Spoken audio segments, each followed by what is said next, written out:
જય શ્રી કૃષ્ણ, રાધે રાધે. વૈષ્ણુ, આ મેં લીધો છે બદામનો ભૂકો. જો બદામનો ભૂકો લીધો છે મેં અહીંયા કેટલો, અડધો કપ, બરાબર છે. બદામને શું કરવાનું, ચાલુ બંધ કરીને પીસી લેવાનું છે, બરાબર છે. એકદમ એનો ફાઇન પાવડર.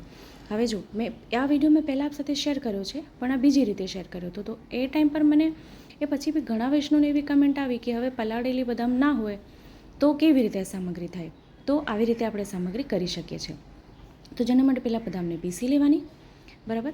અને પછી એની સાથે આપણે પીસેલી સાકર, મિશ્રીનો ઉપયોગ કરી શકો છો, મેં સાકરનો ઉપયોગ કર્યો છે, પીસેલી સાકર છે. હવે અડધો કપ જો બદામનો ભૂકો હોય તો સાથે એની વન થર્ડ કપ અહીંયા પીસેલી સાકર લેવાની છે. અને એની સાથે આપણે એલચી લઈ લેવાની છે, અને સાથે કિંચિત બરાસ કપૂર. આજે આપણે બદામની પૂરી સિદ્ધ કરી રહ્યા છે, બરાબર. આપણે બદામ બિસ્કિટ બી કહી શકાય. તો બદામ પૂરી છે ને પલાળેલી બદામમાંથી કરે છે, પણ હવે ના હોય તો કેવી રીતે બદામના ભૂકામાંથી, બદામના પાવડરમાંથી કેવી રીતે સિદ્ધ થાય એ વિડીયો આપ સાથે શેર કરી રહી છું, કારણ કે ઘણા કમેન્ટ આવ્યા હતા. તો એને પહેલાં કોરું જ એમને સરખું મિક્સ કરી લેવાનું છે. અને મેં કેસરના 15થી 20 તાર દૂધમાં, એટલે 2 થી 3 જ ચમચી દૂધ લેવાનું. જો દૂધ બી વધારે નહીં લેવાનું, કારણ કે એને આપણે ઢીલું લોટ જેવું નથી બાંધવાનું. જો પલાળેલી બદામ હોય તો એમાં તો દૂધની જરૂરત ના પડે, પણ બદામનો ભૂકો છે એટલે દૂધની જરૂરત પડે. તો જો આવી રીતે બદામને છે ને કેસરને પલાળી રાખ્યું હતું દૂધમાં, અને એને સરખું હાથેથી મસળી દઈએ એટલે જેટલું સુંદર રંગ છે એ બધું આમાં ફ્લેવર અને રંગ બધું ઉતરી જાય. અને પછી આપણે જે બદામનો ભૂકો રાખે એમાં પધરાવી દઈશું, બરાબર. જો 2 ચમચી દૂધ, 2 થી 3 જ ચમચી દૂધ લેવાનું, વધારે નહીં લેવાનું. હવે આપને થશે આટલા પાવડરમાં 2 થી 3 ચમચી દૂધ થઈ જશે, તો હા થઈ જશે, ખૂબ સુંદર થશે.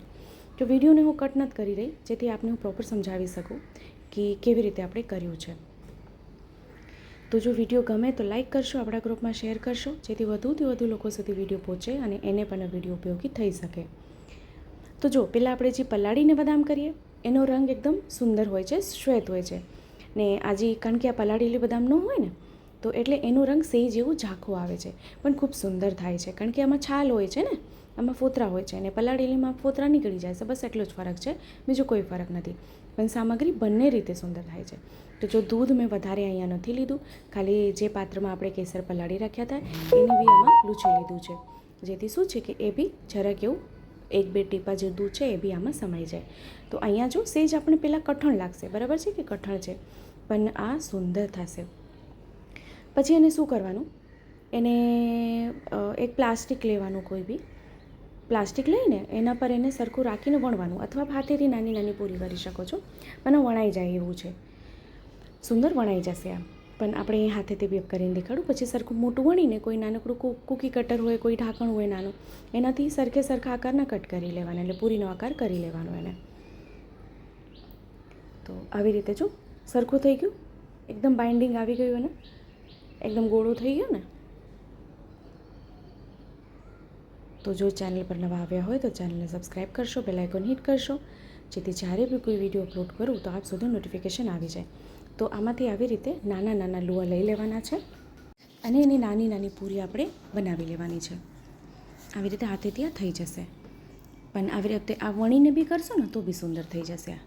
અને સેજ કઠણ છે એટલે સાઈડમાંથી આપને એવું લાગશે કે ક્રેક છે, પણ એને સરખું આમ પ્રેસ કરી દેવાનું.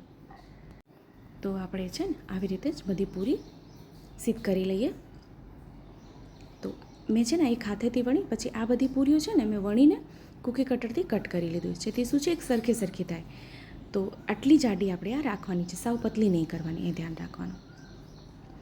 તો એક છે ને મેં નોનસ્ટિક પેન લીધું છે, આપ કોઈ બી વાસણ લઈ શકો. તો એમાં પહેલાં 1 થી 2 ચમચી નીચે ઘી પધરાવશું. પછી ઘી ગરમ થાય પછી આપણે જે બદામની પૂરી સિદ્ધ કરી છે એ આપણે એમાં એક એક કરીને પધરાવશું. તો જો હવે એક આપને કહું, આપણે એમાં જો બદામની પૂરી પધરાવશું, આમાં સાકર છે, બરાબર છે. તો સાકર ઓગળશે એટલે જે પૂરી છે ને એ ઢીલી પડશે.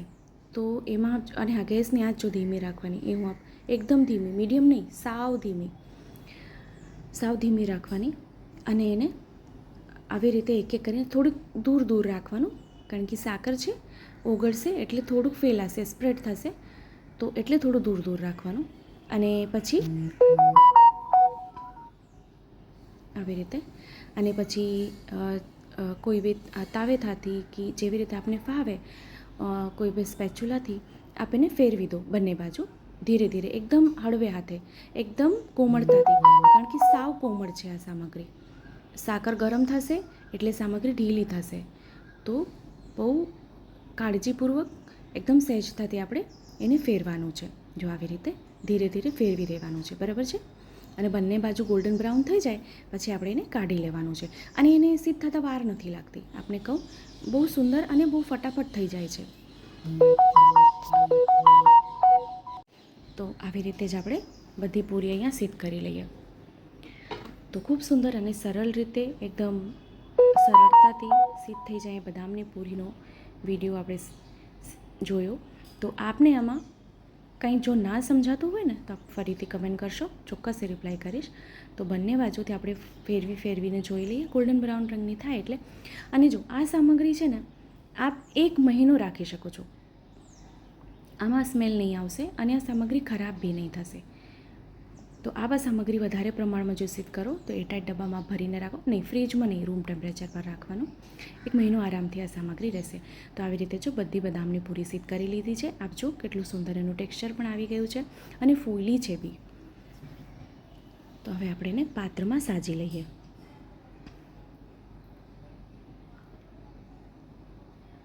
તો ખૂબ સુંદર અને સરળ રીતે બદામની પૂરી સિદ્ધ થઈ. તો આ બી આ સામગ્રી ચોક્કસ સિદ્ધ કરજો, શ્રી પ્રભુને ધરાવજો. અને હા, કમેન્ટ કરીને જણાવશો કે વિડીયો આપને કેવો લાગ્યો છે. અને આપણા ગ્રુપમાં શેર ચોક્કસથી કરશો, જેથી વધુથી વધુ લોકો સુધી વિડીયો પહોંચે અને એને પણ વિડીયો ઉપયોગી થઈ શકે.